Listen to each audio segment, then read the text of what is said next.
ಈ ಕೆಲವು ಮರಗಳಲ್ಲಿ ಹೂವು ಇದು ಚಿಗುರು ಬಿಡದೇ ಇದ್ದಾಗ ಸುಂದರಿಯಾಗಿರ್ತಕ್ಕಂಥವರು ತಾಂಬೂಲ ಹಾಕ್ಕೊಂಡು ಆ ತಾಂಬೂಲವನ್ನು ಅದ್ರ ಮೇಲೆ ಉಗುಳಿದ್ರೆ ಅದ್ರಲ್ಲಿ ಚಿಗುರು ಒಡೆಯುತ್ತೆ ಅಂತ ಹೀಗೆಲ್ಲ ದೋಹದ ಕ್ರಿಯಾ ಅಂತ ಹೇಳಿ ಹೇಳ್ತಾರೆ. ಅಂತಹದ್ದನ್ನೆಲ್ಲ ಮಾಡ್ತಕ್ಕಂತಹ ಸಾಮರ್ಥ್ಯವುಳ್ಳವ್ರು ನಾವು.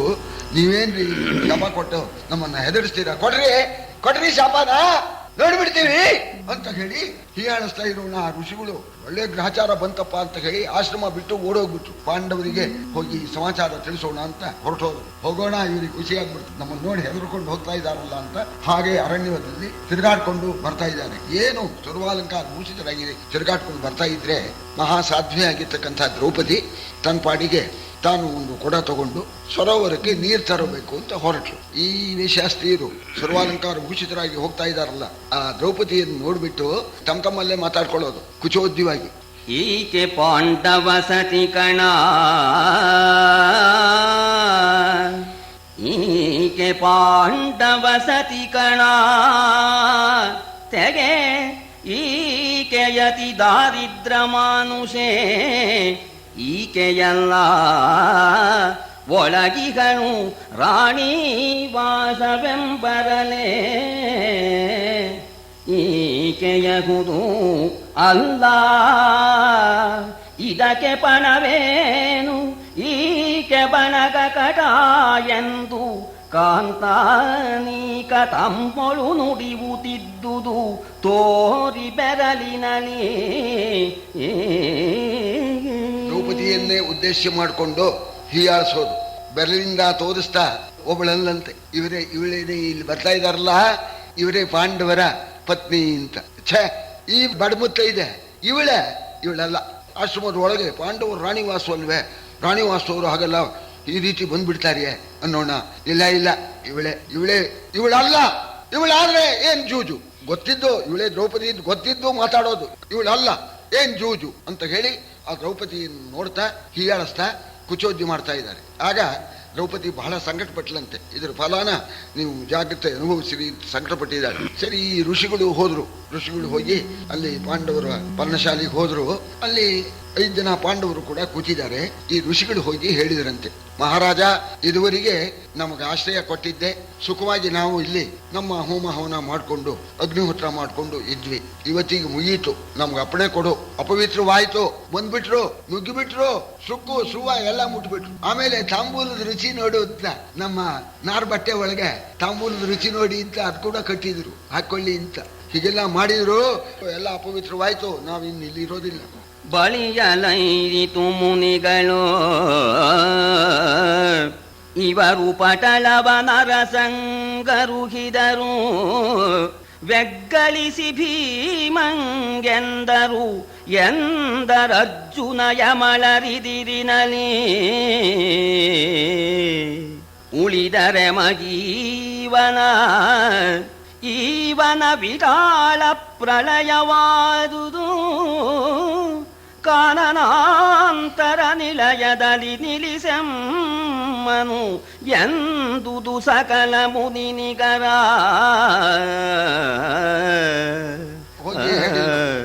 ಇದುವರೆಗೆ ಇಲ್ಲಿ ಸುಖವಾಗಿ ನಾವು ಅಗ್ನಿಹೋತ್ರ ಮಾಡಿಕೊಂಡು ನಿಮ್ಮ ಆಶ್ರಯದಲ್ಲಿ ಇದ್ವಿ. ಇವತ್ತು ಹೊಲಸೆ ಎದ್ದೋಯ್ತು ಅಂದ್ರು, ಹೇಳೋ ಹಾಗಿಲ್ಲ, ಎಲ್ಲ ಮುಟ್ಬಿಟ್ರು, ಕೂಲಿಗೆ ಎಡೆಸಿಬಿಟ್ರು. ನಾವ್ ಇಲ್ಲಿ ಇರೋ ಹಾಗಿಲ್ಲ, ಮಹಾರಾಜ ನಮ್ಗೆ ಅಪ್ಪಣೆ ಕೊಟ್ಬಿಡು, ನಾವು ಬೇರೆ ಎಲ್ಲರೂ ಹೊರಟು ಹೋಗ್ತೇವೆ, ನಮ್ಗೆ ಅಪ್ಪಣೆ ಕೊಡು ಅಂತ ಕೇಳಿದಾಗ ಆಗ ಧರ್ಮರಾಜ ಸಮಾಧಾನ ಹೇಳ್ತಾ ಇದ್ದಾನೆ, ಅಲ್ರಿ ಸ್ವಲ್ಪ ಸಹಿಸ್ಕೋಬೇಕು. ಯಾಕೆ ಅಂತಂದ್ರೆ ಅರಸಲಾಯ್ ಕುರುರಾಯನು ಆತನ ಬರವು ತುರುಪಟ್ಟಿಗಳ ವಿಸ್ತರಣೆಗೋ ಸುಗವೈಸೆ, ಪಾಳಯ ಸಾರ್ವಭೌಮನದೋ ಪರಿಸರದಲ್ಲಿದ್ದುದು ವಿನೋದಕ್ಕೆ ತರುಣಿಯರು ಬರಲು, ಏಕೆ ನೀವಬ್ಬರಿಸುವಿರಿ ವಿನೋದಕ್ಕೆ ತರುಣಿಯರು ಬರಲು, ಏಕೆ ನೀವಬ್ಬರಿಸುವಿರಿ ನಮ್ಮವರಲ ಎಂದನು ಮಹೀಪಾಲ. ಈ ರೀತಿ ಹೇಳ್ತಾ ಇದೀರಲ್ಲ ಮಹಾರಾಜ, ದುರ್ಯೋಧನ ಮಹಾರಾಜ, ಈ ಗೋವುಗಳನ್ನೆಲ್ಲ ನೋಡಬೇಕು ಅಂತ ಕೇಳಿ ಬಂದಿದ್ದಾನೆ. ಒಂದೆರಡು ದಿವಸ ಇರ್ತಾನೆ. ಅವನ ಜೊತೆಯಲ್ಲಿ ಹೆಂಗಸರೆಲ್ಲ ಬಂದಿದ್ದಾರೆ. ಪಾಪ ಒಂದು ಗೊತ್ತಿಲ್ಲ, ಏನೋ ಬಂದ್ರು ನುಗ್ಗಿಬಿಟ್ರು. ಸುಧಾರಿಸ್ಕೋಬೇಕು. ಮಹಾರಾಜನ ಕಡೆ ಇವರು ಮಹಾರಾಜರಿಗೆ ನಾವು ಗೌರವ ಕೊಡಬೇಕು. ನೀವು ಎಲ್ಲೂ ಹೋಗ್ಬೇಕಾದಿಲ್ಲ. ಒಂದೆರಡು ದಿವಸ ಅವರು ಇರ್ತಾರೆ, ಹೊರಟೋಗ್ತಾರೆ. ಆ ಗೋವುಗಳ ಪಟ್ಟಿನೆಲ್ಲ ಬರೆಸಿ ಎಲ್ಲ ಮಾಡಿ ಅವ್ರು ಹೋಗ್ತಾ ಇದ್ದಾರೆ. ನೀವು ಇಷ್ಟಕ್ಕೆ ನೀವು ಸಹಿಸ್ಕೋಬೇಕು ನಮ್ಮ ಮಹಾರಾಜರಾದ್ರಿಂದ. ಆಮೇಲೆ ಪುಣ್ಯ ಮಾಡ್ಕೊಂಬಿಡಿ, ಮತ್ತೆ ನಿಮ್ಮ ಆಶ್ರಮ ಪವಿತ್ರ ಮಾಡ್ಕೊಂಬಿಡಿ ಅಂತ ಅವರಿಗೆ ಸಮಾಧಾನ ಹೇಳಿದ. ಆ ಭೀಮ ಇವರು ಬಂದು ಚಾಡಿ ಹೇಳಿದ ಕೂಡಲೇನೆ ಭೀಮ ಔಡುಗಚ್ಚಿ ಕಣ್ಣು ಕೆಂಪಗೆ ಮಾಡ್ಕೊಂಡಂತೆ ಹೇಳ್ಬೇಕು ಅಂತ ಹೊರಟ ಭೀಮ. ಆಗ ಧರ್ಮರಾಜ ಸಂಖ್ಯೆ ಮಾಡಿದಂತೆ, ಬೇಡ ಸುಮ್ಮನಾಗು ಅಂತ ಕೂತ್ಕೊಂಡ್ಬಿಟ್ಟ. ಇವರು ಅಲ್ಲಿಗೆ ಬಿಡ್ಲಿಲ್ಲ. ಇವರು ದ್ರೌಪದಿ ಹಾಸ್ಯ ಮಾಡಿದ್ರಲ್ಲ, ಜೊತೆ ಒಳಗೆ ತಮ್ಮ ರತ್ನಹಾರನ ಕೈಯಲ್ಲಿ ಕುಣಿಸೋದು, ಕಾಲಿನಲ್ಲಿ ನೂಪುರ ಹಾಕೊಂಡಿದ್ದ ಜನ ಜನ ಶಬ್ದ ಮಾಡೋದು, ಬಳೆ ಸದ್ ಮಾಡೋದು, ಒಳ್ಳೆ ತಮ್ಮ ರೇಷ್ಮೆ ಆ ಸೀರೆ ಸೆರಗನ್ನ ಹಾಕೊಳ್ಳೋದು, ದ್ರೌಪದಿಗೆ ಸಂಕಟ ಆಗಲಿ ಅಂತ ಇದೆಲ್ಲ ಮಾಡ್ತಾ ಇದ್ದಾರೆ. ಇವರದ್ದು ಈ ರೀತಿ ನಡೀತಾ ಇದೆ. ಆ ಋಷಿಗಳು ಧರ್ಮರಾಜ ಈ ರೀತಿ ಹೇಳೋಣ ಆಗಲಪ್ಪ ಅಂತ ಹೇಳಿ ತಮ್ಮ ತಮ್ಮ ಆಶ್ರಮಕ್ಕೆ ಹೊರಟೋದ್ರು. ಅರಸ ಕೇಳೈ ವಾರಿ ಕೇಳಿಗೆ ಕುರುಪತಿಯ ನೇಮದನಿ 100,000 ಸರೋಜಾನನೆಯರೈದಿತು ವನವನಗಳಲ್ಲಿ. ಪರಿಮಳದ ಪಸರಣದ ಪದ್ಮಾಕರ ಸಹಸ್ರದ ಸಾಲ ಸುಮನೋಕರ ಮಹೋದ್ಯಾನವನು ಕಂಡು ಐತಂದರ ಬಲೆಯರೋ. ಆಗ ದುರ್ಯೋಧನ ಅಪ್ಪಣೆ ಕೊಟ್ಟ, ಬಂದಿದ್ದೀರಿ, ಈ ದ್ವೈತ ಸರೋವರ ಅಂತ ಇದೆ, ಅಲ್ಲಿ ಹೋಗಿ ಜಲಕ್ರೀಡೆ ಆಡಿ ಬರ್ರಿ ಅಂತ ಹೇಳಿ ಅಪ್ಪಣೆ ಕೊಟ್ಟ. ಅವನ ಅಪ್ಪಣೆಯಂತೇನೆ 100,000 ಈ ಸುಂದರಿಯರು ಜಲಕೇಳಿಗೆ ಅಂತ ಹೊರಟಾಗ ನಡುವೆ ಅಲ್ಲೊಂದು ಉದ್ಯಾನವನ ಒಳ್ಳೆ ರಮ್ಯವಾಗಿತ್ತು. ಗಂಧ ಪರಿಮಳ ಎಲ್ಲ ಕಡೆ ಕೂಡ ಹರಡ್ಕೊಂಡಿತ್ತಂತೆ. ಅಂತ ಒಂದು ಉದ್ಯಾನವನ ನಡುವೆ ಸಿಕ್ತು. ಆ ಉದ್ಯಾನವನದ ಪಕ್ಕದಲ್ಲೇ ದ್ವೈತ ಸರೋವರ. ಇವರು ಜಲಕೇಳಿಗೆ ಹೋದಾಗ ಉದ್ಯಾನವನ ನೋಡಿದ್ರು, ಆಸೆ ಆಯ್ತು. ಒಳಗೆ ಹೋಗ್ಬೇಕು ಅಂತ ಇವರಿಗೆ ಮನಸ್ಸಾಯ್ತು. ಒಳಗೆ ಹೋಗ್ಬೇಕು ಅಂತ ಹೊರಡೋ ಹೊತ್ತಿಗೆ ಅಲ್ಲೇನಾಗಿದೆ ಅಂತಂದ್ರೆ, ಈ ಗಂಧರ್ವರು ಬಂದಿದ್ದಾರೆ. ಗಂಧರ್ವರು ಬಂದವರು ಆ ಉದ್ಯಾನವನದಲ್ಲಿ ವಿಹಾರ ಮಾಡ್ತಾ ಇದ್ದಾರೆ. ಇವರು ಹೋದಾಗ ತವಗ ತಳಿ ಮುಳುವೇಲಿ ಬಾಗಿಲ ಜವಳಿಗದ ಬೀಯಗದನಿದ್ದುದು ದಿವಿಜವನವು.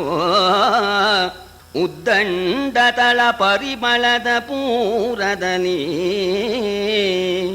ಯುವತಿಯರದಳ ನೂಕಿತು ಉದಕೋತ್ಸವ ವೃಥಾ ಕೇಣಿಯಲಿ.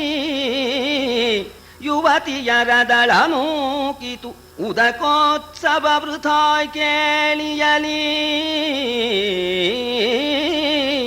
ಕನಕೋದ್ಭವ ಕವಾಟವನು ಒದೆದು ಕರೆದರು ಕಾಹಿದವರುಗಳ.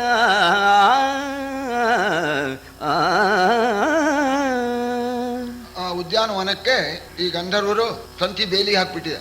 ಏನು ಒಳಗೆ ಹೋಗೋದಕ್ಕೆ ಅವಕಾಶವೇ ಇಲ್ಲ, ಒಳಗಿಂದ ಒಂದು ಕಾಣೋ ಹಾಗೂ ಇಲ್ಲ. ಆ ರೀತಿಯಾಗಿ ಬಂದೋಬಸ್ತಾಗಿ ಬೇಲಿ ಹಾಕ್ಬಿಟ್ಟಿದ್ದಾರೆ. ಆ ಬೇಲಿಗೆ ಒಂದು ಬಾಗಿಲು, ಒಳ್ಳೆ ಕನಕೋದ್ಭವ ಕವಾಟ ಅಂತ ಚಿನ್ನದ ಬಾಗಿಲೇ ಹಾಕ್ಬಿಟ್ಟಿದ್ರಂತೆ. ಅಲ್ಲಿಂದಲೇ ಹೋಗ್ಬೇಕು, ಬೇರೆ ಯಾವ ಕಡೆಯಲ್ಲೂ ಹೋಗೋಕೆ ಅವಕಾಶ ಇಲ್ಲದಾಗೆ ಮುಳ್ಳು ಬೇಲಿ ತಂತಿ ಬೇಲಿ ಹಾಕ್ಬಿಟ್ಟಿದ್ದಾರಂತೆ. ಇವ್ರಿಗೆ ಆತುರ, ಬೇಗ ಉದ್ಯಾನವನ ನೋಡ್ಕೊಂಡು ಕೊಳಕ್ ಹೋಗಿ ಜಲಕೇಳಿ ಆಡ್ಬೇಕು ಅಂತ ಈ ರಾಣಿ ವಾಸ್ತವರು ಬಂದ್ರಂತೆ. ಬಂದು ಆ ಬಾಗಿಲನ್ನು ಒದ್ರಂತೆ. ತಮ್ಮ ರಾಣಿಯರು ಹೊರಟಿದಾರಲ್ಲ ಅಂತ ರಾಜಕುಮಾರರು ಜೊತೆಗೆ ಬಂದಿದ್ದಾರೆ. ಆ ಬಂಗಾರದ ಕವಾಟವನ್ನ ಒದ್ರಂತೆ. ಒದೆಯೋಣ ಒಳಗಿದ್ರು ಆ ಗಂಧರ್ವರು ಕಾವಲುಗಾರರು, ಅವರು ಬಂದ್ರಂತೆ. ಅವರು ಬಂದು ಆರಿವರು ಕರೆವರೆನುತ ಸುರವೀರ ರೌಕಿತು ಬಾಗಿಲಲಿ.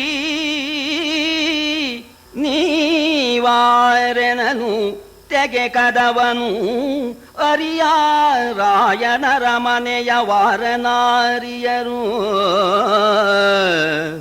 ಕುರುರಾಯನರ ಮನೆಯ ವಾರನಾರಿಯನು ನಾರಿಯರ ನರಿಯ.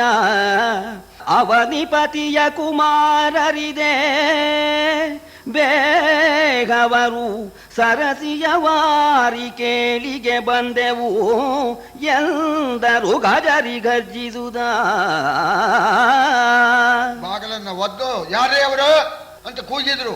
ಗಂಧರ್ವರ ಕಡೆಯ ಕಾವಲುಗಾರರು ಬಂದ್ರು. ಯಾರೋ ಬಾಗಿಲು ಒದಿತಾ ಇದ್ದೀರಿ, ಯಾಕೆ ಒದಿತಾ ಇದ್ದೀರಿ, ಯಾರು ನೀವು ಅಂದಾಗ, ನಾವು ದುರ್ಯೋಧನ ಅರಮನೆಯ ವಾರನಾರಿಯರು, ಏನು ಯಾಕೆ ಒದಿತಾ ಇದ್ದೀರಿ? ನಾವು ಒಳಗೆ ಬರಬೇಕು, ಉದ್ಯಾನವನ ನೋಡ್ಬೇಕು, ಜಲಕೇಳಿ ಆಡ್ಬೇಕು. ಬರೀ ನಾವೆಲ್ಲ ಬಂದಿರೋದು, ರಾಜಕುಮಾರರು ಬಂದಿದ್ದಾರೆ ಮತ್ತು ರಾಣಿ ವಾಸ್ತವರೆಲ್ಲ ಬಂದಿದ್ದಾರೆ. ತೆಗೀರಿ ಬಾಗಿಲನ್ನ, ದುರ್ಯೋಧನ ಸಾರ್ವಭೌಮನ ಅಪ್ಪಣೆ ಆಗ್ತಾ ಇದೆ, ತೆಗೀರಿ ಬಾಗಿಲನ್ನ ಅಂತ ಜಬರ್ದಸ್ತ್ ಮಾಡಿದ್ರು. ಆಗ ಅವರಂದ್ರು, ಅವರು ಗಂಧರ್ವರು, ಓಹೋ ಜಬರ್ದಸ್ತ್ ಮಾಡ್ತಾ ಇದ್ದೀರಾ? ಹೋಗಬಹುದೇ ಗಂಧರ್ವರಾಯನ ಮಗನವನವಿದು, ನೋಡಿದೊಡೆ ದೃಗುಯುಗಳದೆವೆಸೀವುದು ಕಣ. ಪರ ಹೋಗಿ ಹೋಗಿಯನೇ ತೆಗೆ ವಿಕಾರವೇ ನಮ್ಮೊಡನೆ, ತೆಗೆ ವಿಕಾರವೇ ನಮ್ಮೊಡನೆ, ತೆಗೆ ತೆಗೆ ಕದವ ಗಂಧರ್ವನಾರಿಗೆ ಮಗನರಾಬವನೆನುತ ಹೊಕ್ಕರು ತಳಿಯ ಮುರಿದೊದೆದು. ಮಾಡ್ಕೊಂಡಿದ್ದೀರಿ ಗಂಧರ್ವರಾಜ ಚಿತ್ರಸೇನನ ಉದ್ಯಾನವನ, ಇದಕ್ಕೆ ನುಗ್ಗೋದಕ್ಕೆ ಬರ್ತಾ ಇದ್ದೀರಾ? ಯಾರವನು? ನಿಮ್ಮ ದುರ್ಯೋಧನ, ನಿಮ್ಮ ರಾಜ ಇರಬಹುದು. ಈ ರೀತಿಯಾಗಿ ಇಲ್ಲಿ ನುಗ್ಗೋದು ಅಂತಂದ್ರೆ ಸಾಮಾನ್ಯವಲ್ಲ. ಗಂಧರ್ವರಾಜನ ಅಪ್ಪಣೆ ಇಲ್ಲದೇನೆ ಈ ವನವನ್ನ ನೋಡಿದವರ ಕಣ್ಣು ಸುಟ್ಟೋಯ್ದೀತು. ಹುಷಾರ್, ಆ ಅಪ್ಪಣೆ ಚಲಾಯಿಸೋಕ್ ಬರ್ತಾ ಇದ್ದಾರೆ, ಹೋಗಿ ಆ ಕಡೆ. ಈಗ ಸಾಮಾನ್ಯವಾಗಿ ಒಂದು ಇದನ್ನ ಹೇಳ್ತಾರೆ, ವಾಪಿ, ಕೂಪ, ತಡಾಗಾನ, ಬಾವಿ, ಸರಿ ಇಳಿಯೋ ಬಾವಿ, ಕೆರೆ, ಹೊಳೆ, ಈ ಪಾರ್ಕು, ಇವುಗಳಲ್ಲಿ ಹೋಗಿ ಯಾರು ಕೂತ್ಕೊಂಡ್ರೆ ಪಾರ್ಕಿನಲ್ಲಿ ಕಲ್ಬೆಂಚು, ಅಲ್ಲಿ ಹೋಗಿ ಒಬ್ಬನು ಕೂತ್ಕೊಳ್ತಾನೆ. ಅವನು ಬಿಡೋವರೆಗೂ ಕೂಡ ಬೇರೆಯವರ ಸ್ವಾಮಿತ್ವ ಬರೋದಿಲ್ಲ. ಹೊಳೆಯಲು ಹಾಗೆ, ಹೊಳೆಯಲು ಒಂದು ಮೆಟ್ಲಲ್ಲಿ ಒಬ್ಬನು ಒಗಿತಾ ಇರ್ತಾನೆ, ಇನ್ನೊಬ್ಬನು ಮುಂದೆ, ಏನ್ರಿ ನಾನು ಒಗಿಬೇಕ್ರಿ? ನಾನು ಒಗಿಯೋವರೆಗೆ ಇರು, ಆಮೇಲೆ ಬೇಕಾದ್ರೆ ಬಾ. ಅವರು ಬಿಡೋವರೆಗೂ ಇನ್ನೊಬ್ಬರಿಗೆ ಸ್ವಾಮಿತ್ವ ಬರೋಲ್ಲ ಅಂತ ಕೆಲವು ಸ್ವತ್ತುಗಳಲ್ಲಿ. ಸರಿ, ಈ ಆಸ್ಪತ್ರೆಯಲ್ಲಿ ಬೆಂಚ್ ಹಾಕಿರ್ತಾರೆ, ಅವಾಗ ಕೂತ್ಕೊಂಡಿರ್ತಾನೆ ಒಬ್ಬನು, ಇನ್ನೊಬ್ಬನು ಬಂದ ಅಂತ ಹೇಳ್ರಿ ಅನ್ನೋದಕ್ಕೆ ಅಧಿಕಾರ ಇದೆಯಲ್ಲ.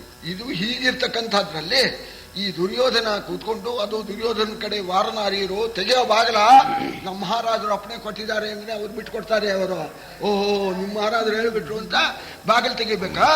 ಹುಷಾರು, ಆ ಕಡೆ ಹೋಗಿ ಅಂತ ಅವರು ಆ ದ್ವಾರಪಾಲಕರು ಇವರನ್ನು ಬೆದರಿಸೋಣ ಕೌರವನ ಕಡೆ ಸೈನಿಕರಿಗೆ ಹೇಳಿದ್ರು. ಅವರು ಏನ್ ನೋಡ್ತೀರೋ ಅಂತ, ಮುರಿರೋ ಬಾಗಿಲನ್ನ ಅಂತಂದ್ರು. ಮುರಿದ್ರು ಬಾಗಿಲನ್ನ, ಕೌರವನ ಸೈನಿಕರು ಬಾಗಿಲನ್ನ ಮುರಿದ್ರು. ನುಗ್ಗಿರಿ ಅಂದ್ರು, ಒಳಕ್ಕೆ ನುಗ್ಗಿದ್ರು ಕೆಲವು ಜನ. ಬಾಗಿಲು ಮುರಿದ್ರು, ಕೆಲವು ಜನ ನುಗ್ಗೋಣ. ಅವರೇನ್ ಮಾಡಿದ್ರು, ಈ ಸೀಟಿ ಬಾರಿಸೋದು ಅಂತಿದೆಯಲ್ಲ, ಅವರು ನಗಾರಿ ಬಡಿದ್ಬಿಟ್ರು. ಬಂದು ಯಾರೋ ನುಗ್ತಾ ಇದ್ದಾರೆ ಅಂತ ನಗಾರಿ ಬಡಿದ್ಬಿಟ್ರು. ಆ ನಗಾರಿಯ ಧ್ವನಿಯನ್ನ ಕೇಳಿ ಒರಲಿದವು ಕಹಳೆಗಳು, ಕಾಗಿನ ಸುರಭಟರು ನೆರೆದು ಅಸಿಮುಸುಂಡಿಯ ಪರಶು ಮುದ್ಗರ ಚಾಪ ಮಾರ್ಗಣ ಸಬಳಸು ನಗೆಯ. ಹರಿಗೆ ಖಡ್ಗದಲ್ಲಿ ಅರಿಭಟರ ಚಪ್ಪರಿಸಿದರು, ಗಂಧರ್ವ ಭಟರಿಗೆ ಕುರುಪತಿಯ ಸುಭಟರಿಗೆ ತೊಡಗಿತು ತೋಟಿ ತೋಪಿನಲ್ಲಿ. ಯಾವಾಗ ಕಳೆ ಬಾರಿಸಿದ್ರು, ಬಂದ್ಬಿಟ್ರು ಗಂಧರ್ವ ಕಡೆಯ ಸೈನಿಕರು, ವೀರರುಗಳು ನಾನಾ ವಿಧವಾದ ಆಯುಧಗಳನ್ನ ತೆಗೆದುಕೊಂಡು ಬಂದ್ರು.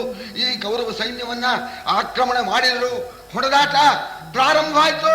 ಆ ತೋಪಿನಲ್ಲಿ, ಉದ್ಯಾನವನದಲ್ಲಿ ಗಂಧರ್ವರಿಗೂ ಈ ಕೌರವನ ಕಡೆಯವರಿಗೂ ಕೂಡ ಯುದ್ಧ ಪ್ರಾರಂಭವಾಯಿತು. ಯಾವಾಗ ಯುದ್ಧ ಪ್ರಾರಂಭ ಆಯ್ತಾ, ನಾವು ಕೌರವ ಅರಮನೆ ಕಡೆಯವರು ಬಾಗಿಲು ತೆಗೀರಿ ಅಂತ ಹೇಳ್ತಾ ಇದ್ರಲ್ಲ, ಓಡೋಗ್ಬಿಟ್ರು. ಈ ವಾರನಾರಿ ಯಾರೂ ಇಲ್ಲ, ಅಲ್ಲಿ ಯಾರೂ ಇಲ್ವೇ ಇಲ್ಲ, ಎಲ್ಲ ಓಡೋಗ್ಬಿಟ್ರು. ಬರೀ ಹುಡುಗರು ಮಾತ್ರ ಉಳ್ಕೊಂಡ್ಬಿಟ್ರು. ಬರಿಯ ಮಕ್ಕಳ ತಂಡವೇ ಹೊಕ್ಕಿರಿದುದು, ಅವತಿಗ ನುರುಬಿ ದಿವಿಜರು ಜರೆದು ನೂಕಿತು ತೋಪಿನೊಳ ಬಿದ್ದವರ ಹೊರಬಡಿಸಿ.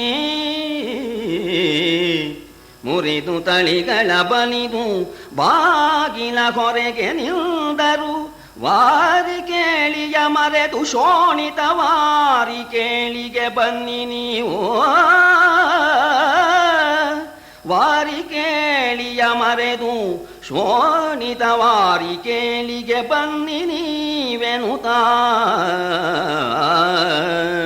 ಬರೀ ಹುಡುಗರೇ ಒಳಗಿದ್ರಂತೆ. ಆಗ ನೋಡಿದ್ರಂತೆ, ಅಯ್ಯೋ ಪಾಪ ಹುಡುಗರು ತಿಳಿಯದೆ ಬಂದಿದ್ದಾರೆ ಅಂತ ಹೋದ್ರು. ಹೊರಕ್ಕೆ ಅಂತ ರಟ್ಟೆ ಹಿಡಿದು ಆ ಹುಡುಗರನ್ನೆಲ್ಲ ಹೊರಗೆ ಹಾಕಿ ಮತ್ ಬಂದೋಬಸ್ತ್ ಮಾಡಿ, ಮುರಿದಿದ್ರಲ್ಲ ಬೇಲಿನ ಎಲ್ಲ ಬಂದೋಬಸ್ತ್ ಮಾಡಿ, ಜಲಕೇಳಿಗೆ ಬರ್ತೀರೋ, ಶೋಣಿತ ಕೇಳಿ ರಕ್ತದ ಕೇಳಿಗೆ ಬರ್ತೀರೋ, ಬನ್ನಿ ಯೋಗ್ಯತೆ ಇದ್ರೆ ಬನ್ನಿ ಅಂತ ಹೇಳಿ ನುಗ್ಗಿಬಿಟ್ರಂತೆ ಕೌರವ ಸೈನಿಕರ ಮೇಲೆ ಆ ಗಂಧರ್ವ ಸೈನಿಕರು. ಮುರಿಯ ಸುತ ಗಂಧರ್ವ ಬಲ ಮುಕ್ಕುರುಕಿ ಕೌರವ ಬಲವ ತತ್ತರಿದರಿದು. ತರಗರವಿಲ್ಲೆನಿಸಿ ಹೊಗಿಸಿದರು ಪಾಳಯವ. ಹೊರಗುಡಿಯ ಹೊರಪಾಳಯದ ಭಟರರುಗಿದರು ಕುರುಪತಿಗೆ ಖತಿಯಲಿ ಜರೆದು ಜೋಡಿಸಿ ಬಿಟ್ಟ ನಕ್ಷೋಹಿಣಿಯ ನಾಯಕರ. ಸೈನ್ಯ ಈ ಕೌರವ ಸೈನ್ಯವನ್ನ ಬಡಿದು ಬಿಟ್ಟು ಒಟ್ಟಿಸ್ಕೊಂಡು ಹೋಗ್ಬಿಟ್ರಂತೆ.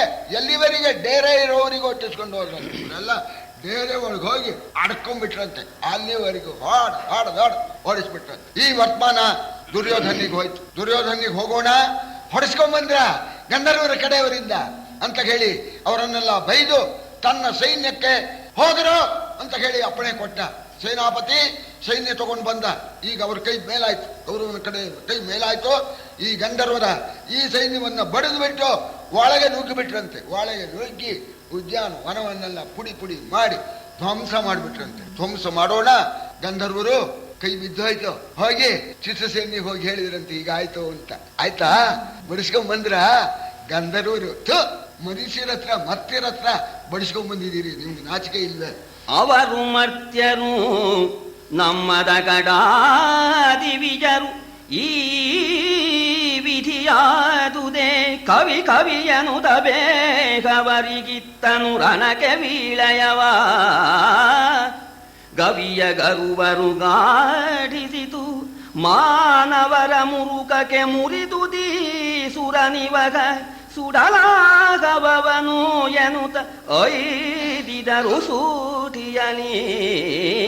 ಚಿತ್ರಸೇನ ಚೆನ್ನಾಗಿ ಬೈದ. ಮನುಷ್ಯರ ಹತ್ರ ಹೊಡೆಸ್ಕೊಂಡು ಬಂದು ನಾಚಿಕೆಲ್ದೇನೆ ಹೊಡೆದು ಬಿಟ್ರ ಅಂತ ಇದ್ದೀರ ಥೂ ಅಂತ ಹೇಳಿ ಆಗ ತಮ್ಮ ವೀರರಾಗಿರ್ತಕ್ಕಂತಹ ಸೈನಿಕರಿಗೆ ಅಪ್ಪಣೆ ಕೊಟ್ಟ. ಅದ್ಯಾರೋ ಮನುಷ್ಯರಂತೆ ನಮ್ಮ ಸೈನ್ಯವನ್ನ ಬಡಿದ್ಬಿಟ್ಟಿದ್ದಾರೆ, ಹೋಗಿರಿ ಅಂತ ನೋಡ. ಒಳ್ಳೆ ಜೋರಿಂದ ಬಂದು ಬಲಿ ಹಾಕ್ಬಿಟ್ರು. ಕೌರವ ಸೈನ್ಯವನ್ನೆಲ್ಲ ಕತ್ತರಿಸಿ ಹಾಕ್ತಾ ಇದ್ದಾರೆ. ಗಂಧರ್ವರ ಮುಂದೆ ಮನುಷ್ಯರ ಆಟ ನಡೆಯುತ್ತೇನಪ್ಪ. ಆರು ನಿಲುವರು ದೇವಲೋಕದ ವೀರರನ್ನ ವಿಗಡರೆಸುಗೆಯ ಭೂರಿ ಬಾಣದ ಹಿಂಡು ತರಿದವು ಹೊಗುವ ಗಂಡಿಗರ. ವಾರುವನ ಮುಖ ತಿರುಗಿದವು ಮದವಾರಣಗಳ ಕೊರಗಿದವು ಹೊಂದೇರು ಮುಗ್ಗಿದವು ಒಗ್ಗು ಮುರಿದುದು ಮಿಗುವ ಕಾಲಾಳ. ಗಂಧರ್ವ ಸೈನ್ಯದ ಮುಂದೆ ಬಲಿ ಹಾಕ್ಬಿಟ್ರಂತೆ. ರಥವನ್ನೆಲ್ಲ ಪುಡಿ ಮಾಡಿದ್ರಂತೆ. ಆನೆಯನ್ನು ಹಿಮ್ಮೆಟ್ಟಿಸಿದ್ರಂತೆ. ಆ ಕುದುರೆ ಸವಾರರು ಹೇಳ್ದೆ ಕೇಳ್ದೆ ಪಲಾಯನ. ಈ ಪದಾತಿಗಳು ನುಗ್ಕೊಂಡು ತಮ್ಮಲ್ಲೇ ನುಗ್ಕೊಂಡೆಲ್ಲ ಹೆದರ್ಕೊಂಡೆಲ್ಲ ಸತ್ರು ಕೆಟ್ಟು ಅಂತ ಎಲ್ಲ ಬಂದು ಮಹಾರಾಜ ಮುಗೀತು ಕಥೆ, ಈಗ ಬೇಗ ಹೇಳು, ಅವ್ರೆಲ್ಲಾರು ಬಂದ್ರೆ ನಿನಗೂ ಅಪಾಯ ಅಂದ್ಬಿಟ್ರಂತವು. ದುರ್ಯೋಧನಿಗೂ ಅಪಾಯ ಅಂದ್ಬಿಟ್ರು. ತಾವು ಸೋತು ಬಂದಿದ್ದೇನೆ ಮಹಾರಾಜ, ಗಂಧರ್ವರು ಸಾಮಾನ್ಯರಲ್ಲ, ಇಲ್ಲಿ ಬೀಡ್ಬಿಟ್ಟಿದೀಯ ನೀನು, ಬೇಗ ಇಲ್ಲಿಂದ ಹೋಗೋದು ಒಳ್ಳೇದು ಅಂತ ಬಂದು ದೂರು ಹೇಳಿದ್ರಂತೆ. ದುರ್ಯೋಧನಿಗೆ ಗಾಬರಿ ಆಗ್ಬಿಟ್ಟು ಭೀಷ್ಮರು ಹೇಳಿದ್ರು ಪಾಂಡವರ ಹತ್ರ ಬಡದಾಟ ಆಗಲಿಲ್ಲ, ಮೂರನೇವರು ಬಂದು ನಮ್ಮನ್ನ ಚೆನ್ನಾಗಿ ಹೊಡೆದ್ರು ಅಂತ ಹೇಳಿ ದುರ್ಯೋಧನಿಗೆ ಬಹಳ ಸಂಕಟವಾಯ್ತಂತೆ. ಏನು ಮಾಡಬೇಕು ಅಂತ ತೋಚಲಿಲ್ಲ, ತಲೆ ತಗ್ಗಿಸ್ಕೊಂಡು ಕೂತ್ಕೊಂಡ್ಬಿಟ್ಟ. ಆಗ ಬಂದ, ಇದಕ್ಕೆ ಪ್ರೋತ್ಸಾಹ ಮಾಡಿದವನು ಕರ್ಣ ತಾನೆ, ಆಗ ಅವನ್ ತಾನೇ ಧೈರ್ಯ ಕೊಡಬೇಕು. ಅವಾಗ ಬಂದು ಹೇಳ್ತಾ ಇದ್ದಾನೆ, ಮಹಾರಾಜ ಇಷ್ಟಕ್ಕೆ ಯಾಕೆ ಯೋಚನೆ ಮಾಡ್ತಾ ಇದ್ದೀರಿ, ನಾನಿಲ್ವೇ? ಜೀಯದು ಗುಡವಿದೇಕೆ ದಿವಿಜರ ರಾಯ ಶಿಖಿಯಮ ನಿರುತಿ ಜಲಧಿಪವಾಯುಧನದ ಶಿವಾದಿಗಳ ಸಾಹಸಕ್ಕೆ ಮೂವಡಿಯ ರಾಯ ಭಟರಿದೆ ನೇಮಿಸಾ ಸುರರಾಯನೂರಿನ ಹಾಡುಗರ ಹುಲುನಾಯಕರಿಗೆ ಇನಿತೇಕೆ ಖತಿ ಬೆಸಸಾಯಂದನ ಕನ್ನ. ಮಹಾರಾಜ ಯಾಕೆ ದುಃಖ ಪಡ್ತಾ ಇದೀಯಾ? ನಮ್ಮ ಕಡೆ ಸೈನ್ಯ ಸಾಮಾನ್ಯವಲ್ಲ. ಇಂದ್ರ, ಅಗ್ನಿ, ಯಮ, ನಿರುತಿ, ವರುಣ, ವಾಯು, ಕುಬೇರ, ಈಶಾನ ಇವರು ಬಂದರೂ ಕೂಡ ಅವರನ್ನ ಬಡಿದರ್ತಕ್ಕಂಥ ಅವರಿಗಿಂತ ಮುಮ್ಮಡಿ ಸಾಹಸ ಇರಾದ ನಮ್ಮ ಕಡೆ ಸೈನ್ಯ ಇದೆ. ಹೂ ಅಂತನ್ನು ನೀನು ನುಗ್ಗಿ ಬಿಡ್ತಾರೆ ಈಗ ಅಂತ ನೋಡ. ಹೂ ಅಂದ ಅವ. ಹೂ ಹೋಗ್ರಿ ನುಗ್ಗ್ರಿ ಅಂತ ಸುದ್ದಿಯ ಧೈರ್ಯ ಬಂತು ಕರ್ಣ ಹೇಳಿದ್ದಕ್ಕೆ. ಆಗ ಹೊರಟು ಬಿಟ್ರಂತೆ. ನೇಮವಾಯಿತು ಸುಭಟರೊಳಗೆ ಸನಾಮರೆದ್ದರು ಕನ್ನ ಸೌಬಲ ಭೂಮಿಪತಿಯನು ಜಾತ ಬಾಕ್ಲಿಕ ಶಲ್ಯನಂದನರು ಸೋಮದತ್ತನ ಮಗ ಕಳಿಂಗ ಸುಧಾಮ ಚಿತ್ರ ಮಗಾರಥಾದಿ ಮಹಾಮಹಿಮರನುವಾಯಿತು ಗಜಗಯ ರಥನಿಕಾಯದಲ್ಲಿ ಅಪ್ಪಣೆ ಯಾರ ಕೂಡಲೇ ಹೊರಟು ಬಿಟ್ಟಿದ್ದಾರೆ. ಕರ್ಣನ ಜೊತೆಯಲ್ಲಿ ಮಹಾಮಹಾವೀರರುಗಳು ಶಕುನಿ, ಶಲ್ಯ, ಬಾಕ್ಲಿಕ, ಸೋಮದತ್ತನ ಮಗ ಕಳಿಂಗ ಮೊದಲಾಗಿರ್ತಕ್ಕಂಥವರು, ಚಿತ್ರರಥ ಮೊದಲಾಗಿರ್ತಕ್ಕಂಥ ಸಮಸ್ತರು ಕೂಡ ಹೊರಟು ಬಿಟ್ಟಿದ್ದಾರೆ. ಸೋಲಾಗಿದೆ, ಕೌರವನಿಗೆ ಅಸಮಾಧಾನ ಆಗಿದೆ, ಅವನಿಗೆ ಸಂತೋಷ ಉಂಟು ಮಾಡಬೇಕು ಅಂತ ಉತ್ಸಾಹದಿಂದ ನುಗ್ಗಿಬಿಟ್ರಂತೆ. ನುಗ್ಗಿ ಮುಂದೆ ಬರ್ತಕ್ಕಂಥ ಗಂಧರ್ವ ಸೈನ್ಯವನ್ನೆಲ್ಲ ಬಡಿದು ಹಾಕೋಣ, ಅವನೇನು ಕಡಲೆಕಾಯಿ ತಿಂತ ಇಲ್ಲ. ಆಗ ಚಿತ್ರಸೇನಿಗೆ ಹೋಗಿ ಹೇಳೋಣ, ಏನ್ ಕಡಲೆಕಾಯಿ ತಿಂತ ಇದ್ದೀರ, ನುಗ್ಗ್ರೋ ಅಂತ ಹೇಳಿ ಅವನು ಅಪ್ಪಣೆ ಮಾಡ್ದ. ಇದು ಹೀಗೆ ತಾನೇ ಯುದ್ಧ ಸಾಮಾನ್ಯವಾಗಿ ಪ್ರಾರಂಭವಾಗತ್ತೆ, ಆಮೇಲೆ ಜೋರಾಗಿ ಯುದ್ಧ ಆಗ್ಬೇಕಲ್ಲ. ಬಂದು ಬಿಡ್ತು, ಏನ್ ಹೇಳೋ ಜನಮೇದೆಯ, ಚಿತ್ರಸೇನ ಅಪ್ಪಣೆ ಕೊಟ್ಟ, ಬಂತು ಗಂಧರ್ವ ಸೈನ್ಯ.